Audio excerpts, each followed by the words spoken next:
So good morning. My name is Sachin Shivaram, as Taylor just said, and I'm CEO of Wisconsin Aluminum Foundry. And as the name implies, we are an aluminum foundry in Wisconsin. And we're also one of your newest clients and honestly one of your biggest fans. And I'm sure you have many fans across the country and the world, and we are definitely, the biggest, among the biggest. So, and let me consult my figures here, but going into 2019, I think we had an 83%, or let's call it 100% increase in our property premiums. And the board was alarmed and suspected that someone at the company was asleep at the wheel. And being in the insurance business, that our property premium increase wasn't at all out of the ordinary, but we didn't know that. And we didn't know that because we really didn't know much about insurance at all. So there I was. So I was there, in my new job at WAF, the board tells me we're spending millions and millions of dollars on insurance and it's too much. And so I said, okay, we'll reduce the cost. We're in a manufacturing business, and for us, when we want to reduce cost, it's a very simple process. We just, when it's a supplier, we issue a request for quote. Now, you guys use the term request for proposal, which makes it sound kind of a little bit better. For us, it's much more mechanical. It's a request for quote, give me a price, and we're going to choose the lowest bidder. So that's the way we approached insurance. We said we want to reduce the cost, so naturally we issued an RFQ for a new insurance broker. And we wanted one to manage all of our lines because we thought we'll just consolidate and we'll keep costs low. So, now, having gone through this, journey with you over the past 4 months, I recognize that RFQ process itself was, from the inception, inherently misguided. Because we were asking the question of how do we lower our cost, and it wasn't, until later that I understood that the real question is how do we buy less insurance. And more on that. I just love that question that you kept pounding into our heads, but more on that in a second.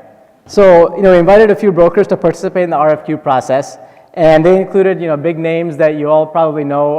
One of them already had some of our business, and they had a good relationship with our CFO, and so, we kind of actually just figured that they would win. C&B was actually not on the list at all. I should also mention that around this time we hired a new HR director, Michelle Shimmick, and prior to joining the team, Michelle had worked with C&B at a different, company, and she just kept insisting that we include C&B in the RFQ process, and she kept saying, I love C&B, I just love C&B, they're just so great.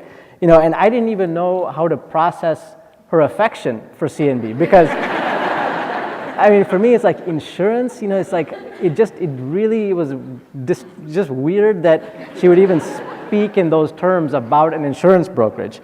But so I'd never heard of C&B, and we said, okay, yeah, let's include them in the process. Having one more, person in the mix is actually, it's going to be fine and not going to hurt things. So, my experience in the past with insurance brokerage has not been, great. They come, don't add a lot of value, rarely answer my questions, just kind of always with a 30,000-foot view, and they just keep showing up every year and telling us how much more we're going to pay, and they can't really tell us why. And these brokerages always struck me as this kind of amateur operations, that they just have some office in a strip mall, and they come and they tell us stuff, and so I was just kind of written off this whole business as kind of a source of disappointment, and that's just how it is. So Michelle sent Tracy Kleist this Facebook message. This is the message, hey lady, I'm taking a new job, but it speaks to the kind of personal relationship that you have with your clients, and so this is what kicked it off. So the RFQ was sent out to C&B, and then things move forward. So prior to the presentations, we were invited to a C&B seminar in Green Bay, Wisconsin. So we issued the RFQ. Then we get this invitation to the seminar, which happened to be a few weeks later. And to be honest, for me, the main attraction was that it was at Lambeau Field, and I live in Green Bay. I'm from Wisconsin. I love the Packers. When you get invited to Lambeau Field, it's like getting invited to lunch with the Pope. You cannot not go. So it was my first experience with Cottingham and Butler, and I was just blown away. It was It was so thoughtful, so meticulously planned, as is this, seminar here today. I just, I don't exaggerate when I say that I was on the edge of my seat, hanging on every word. And another instance of remarkable C&B detail orientation is that you actually found a picture of me sitting there taking notes next to one of our HR analysts, Patty, and then we also have screenshots of all the notes that I took. I took 15 pages of notes. I was so energized by what you were talking about that I actually skipped the Lambeau Field tour afterwards. It was kind of this behind-the-scenes tour. That was the whole reason why I was excited to go in the first place. I skipped that, went right to my computer, and I wrote this long missive to my leadership team about everything that I had learned. I wanted them to know, and I wanted us to start making insurance a focus of how we run the business. And so I was just really excited. It sounds, to you it's natural, but to anybody else when I tell them how excited I am about insurance, it's a joke. It's like, how can you, and yeah, everyone laughs. So, the seminar opened my eyes to how I can think differently about one of our largest expenses. I felt like a baby newly discovering the world. And for the first time, I, truly felt that we can do something innovative and different and actually make an impact on how much we spend on insurance.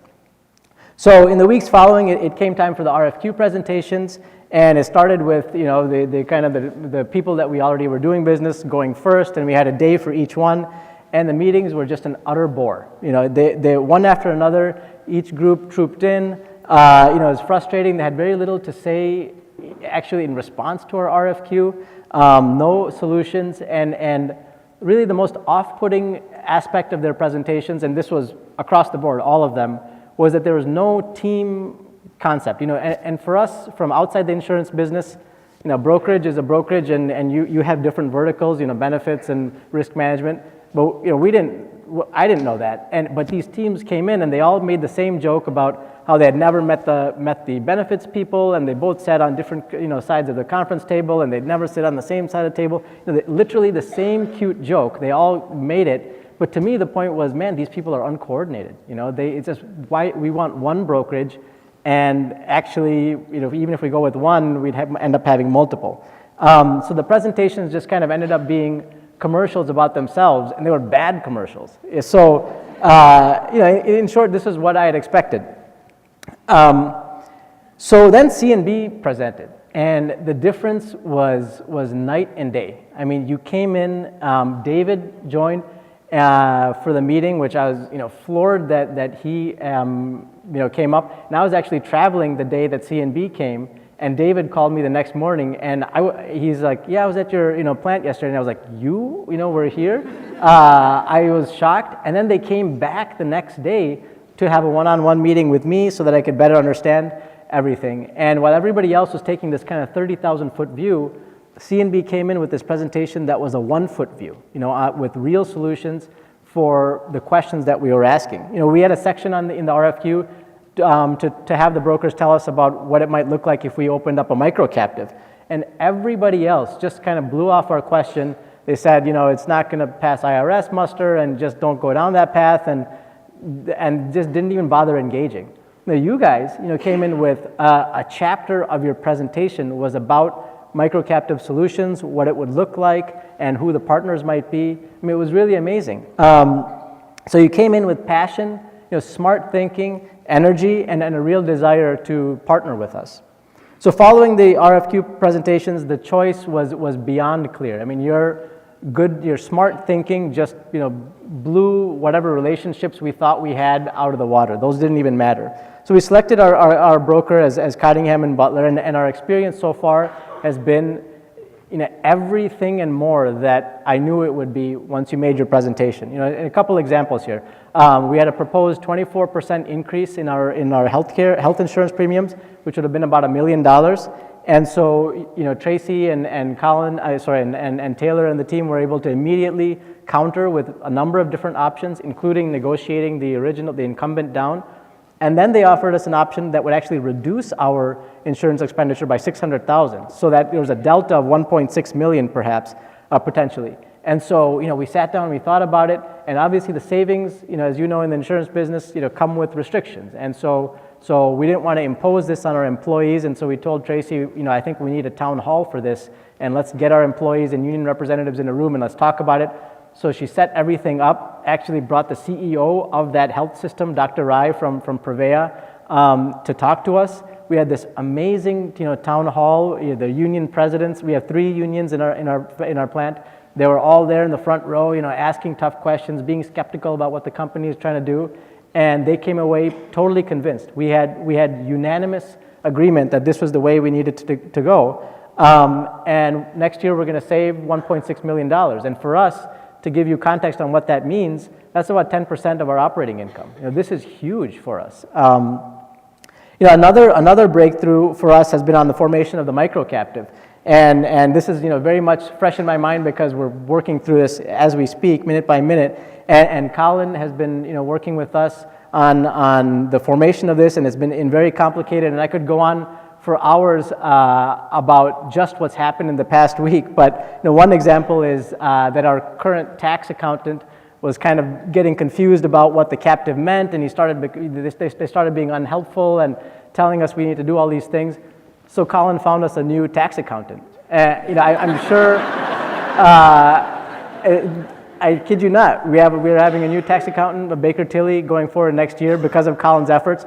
And I'm sure that tax accountancy search services were not in our RFQ. But it's just an example of you guys going the extra mile. And another thing I want to say about Colin is we've been on a lot of calls where I feel too sheepish to push back on something that I think is nonsense. I just don't want to say it in the call, and somehow Colin's reading my mind and kind of swoops in and says exactly what needs to be said, defending our interests. And I just I've done a lot of mental fist bumps to Colin over the days. So I heard David before mention the world wants to know, your partners want to know, how does C&B do it? What makes you different?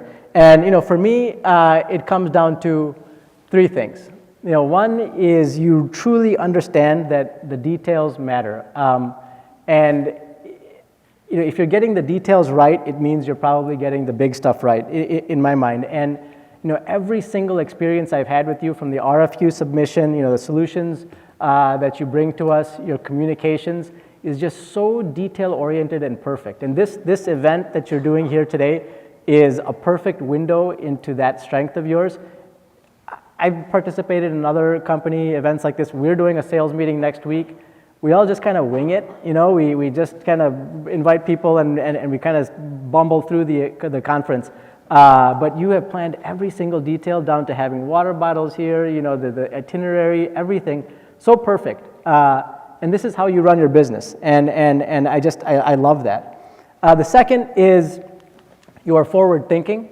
I can't tell you how many times I'm in a meeting with you and I ask a question because I think I'm being smart, and then the answer is, right, we've thought about that. Here are 3 potential options, and you can see a further 5 on page 246 of our document. It's just you anticipate our needs, and that makes me feel so comfortable and so good. And finally, you have changed the conversation, on how we think about insurance. Something we thought a little bit, we thought very little about in the past. In fact, we thought, when we did think about it, we thought about it in a derogatory way. Now has such a large influence in how we run the business every single day. For instance, on Wednesday, we greenlit a project to replace wood roofs in our plant. It's a $1 million project. We had thought about it for a decade, but never really got around to doing it. And you were able to show us, the fact base that made us go forward with that project, because it's going to save us money on the insurance side, and it's the right decision for us. And so we went ahead and did that. And so we just have a better appreciation for the complexity of insurance, thanks to the education that you've given us. So I think the theme of the day, as far as I've seen so far, is just how special you are. And I want to say about the people. I'm sure every company talks about how special their people are, but this group is really really remarkable. You're so bright, so dedicated, detail-oriented, like I said. When I'm in meetings with you, every once in a while I catch myself daydreaming about how it would be to have you with us, permanently, like employees of WAF. But I realize, we already have you with us. You are our partners, and your partnership is really unwavering. So I'm so excited to continue working with you for the years to come. Thank you for having me.